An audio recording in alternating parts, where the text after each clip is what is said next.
کی پانی بہار سے جو سابقہ بہار تھا اس کا ایک ضلع دمکا، اس سے تعلق رکھنے والا ایک طالب علم جس کا نام محمد اسلام تھا، جس کا سب سے پہلا مضمون الرشید نامی ماہنامے میں۔ حاضرین گرامی، آئیے اب ہم اپنے مقصد اصلی کی جانب بڑھتے ہیں۔ مقصد اصلی کی جانب بڑھنے سے پہلے سب سے پہلے اسٹیج پر جلوہ افروز تمام شخصیات کا دل کی گہرائیوں سے پرزور استقبال کرتا ہوں۔ حاضرین گرامی، طلبہ عزیز، آپ جانتے ہیں کہ آپ اس وقت سرزمین دیوبند میں، سرزمین دیوبند جہاں صدق و وفا کے پیمانے چھلکتے ہیں، جہاں تقوی و للہیت کے نورانی پیکر تراشے جاتے ہیں، جس کی گود میں علم کے دیوانوں اور فکر کے سودائیوں کی پرورش ہوتی ہے، جو اہل کمال کو سینے سے لگاتی ہے اور پیشانی کو بوسہ دیتی ہے، جو اصحاب قلم اور ارباب ادب کے لیے فرش راہ رہتی ہے، جس کے صحن میں دیانت و امانت کا اجالا ہے، جس کے در و دیوار پر نورانیت کی بارشیں ہوتی ہیں، جو تقدس اور پاکیزگی اور رشد و روحانیت کی امین ہے اور حقیقی معنی میں وہ مرکز علم ہے، منبع ہدایت ہے، محور دیانت ہے، علوم نبوی کا سرچشمہ ہے، دین کی پاسداری کا ایک مضبوط قلعہ ہے، جرأت و عزیمت کی شاہد ہے، اور سب سے بڑھ کر یہ سرزمین خدا رسیدہ انسانوں، انسانیت کے محافظوں، ایمان و عقیدے کے متوالوں کی بستی ہے، جس نے اپنی 150 سالہ تاریخ میں رہنمائی اور رہبری کی ہر سمت میں روشنی بکھیری ہے۔ اس سرزمین کی آغوش میں نہ جانے کہ کیسی کیسی لال و گوہر اور عہد ساز شخصیات رونما ہوئی اور کائنات ارضی پر اپنے اوصاف و کردار اور افکار و خدمات کے انمٹ نقوش ثبت کر گئی۔ یہ وہ سرزمین ہے جس کو نانوتوی نے کبھی تراشا تو کبھی گنگوہی نے تراشا، کبھی کشمیری نے اس کو علمی پرواز عطا کی تو کبھی تھانوی نے اس کو ایک نیا مقام عطا کیا۔ اس سرزمین کو دیوبند کے نام سے جانا جاتا ہے۔ اس سرزمین پر آپ جیسے نہ جانے کتنے طلب علم آتے رہے اور آ رہے ہیں اور انشاءاللہ قیامت تک آئیں گے۔ سرزمین بہار سے جو سابقہ بہار تھا اس کا ایک ضلع دمکا، اس سے تعلق رکھنے والا ایک طالب علم جس کا نام محمد اسلام تھا، جس کا سب سے پہلا مضمون الرشید نامی ماہنامے میں چھپا، تو جس کو اس وقت بھی محمد اسلام بہاری کے نام سے جانا جاتا تھا، لیکن اس نے اپنی جد و جہد، اپنی محنت، اپنی قد و کاوش سے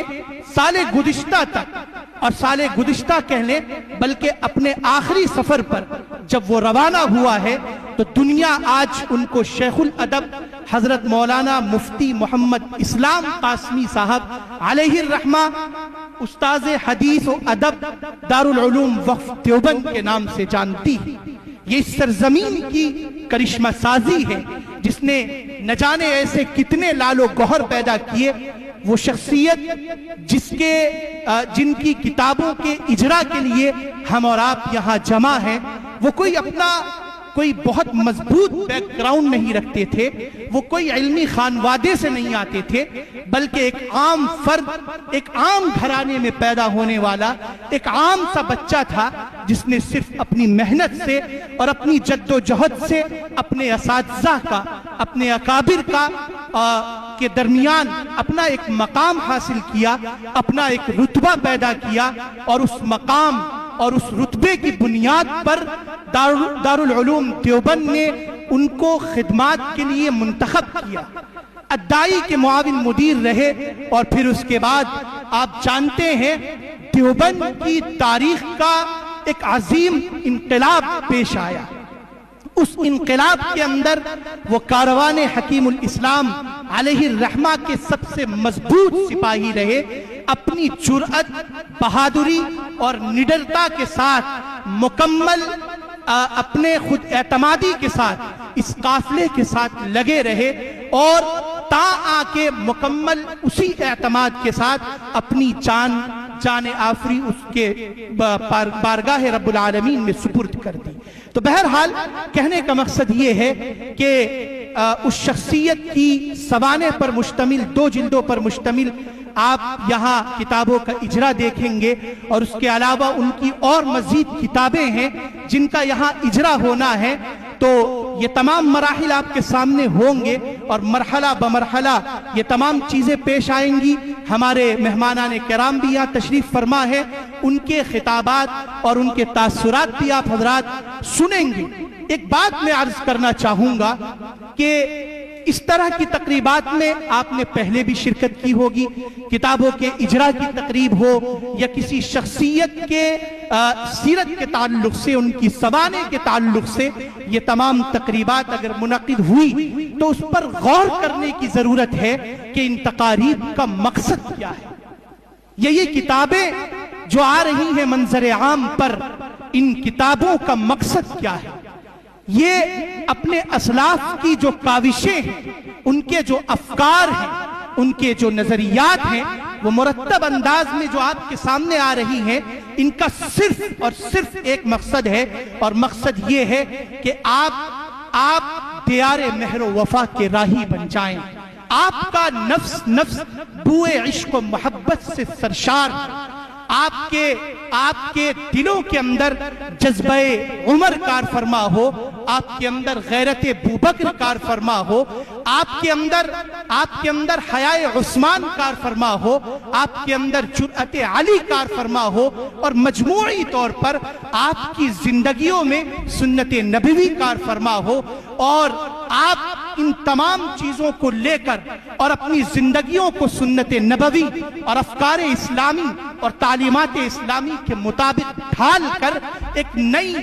نئی اٹھان کے ساتھ، ایک نئی فکر کے ساتھ منظر عام پر آئے، اور پرچم اسلام لہراتے ہوئے دنیا کو اسلامی تعلیمات اور احکامات سے روشناس کرائیں۔ دنیا پیاسی ہے، دنیا متلاشی ہے، اور وہ چاہتی ہے کہ کوئی ان کے درد کا درما بنے، کوئی ان کی پیاس کو بجھانے والا ہو، کوئی تو ہو جو ان کے علاج کا باعث ہو، ان کے مرض کے لیے شفا کا ذریعہ ہو۔ ہمیں یقین ہے کہ آپ ہی میں سے وہ لوگ پیدا ہوں گے جو اسلام قاسمی کی ترجمانی کریں گے، آپ ہی میں سے وہ لوگ ہوں گے جو انظر شاہ کشمیری کی ترجمانی کریں گے، آپ ہی میں سے وہ لوگ ہوں گے جو سالم قاسمی کی ترجمانی کریں گے، اور آپ ہی میں سے وہ لوگ ہوں گے جو حضرت نانوتوی، افکار نانوتوی، فکر نانوتوی کی ترجمانی کریں گے انشاءاللہ۔ شرط یہ ہے کہ اپنے اندر جذبہ پیدا کیجئے، اپنے آپ کو محنت کے لیے کھپائیے، اپنے آپ کو محنت کے لیے لگائیے، تب جا کر کے ایسی شخصیت وجود پذیر ہوتی ہے۔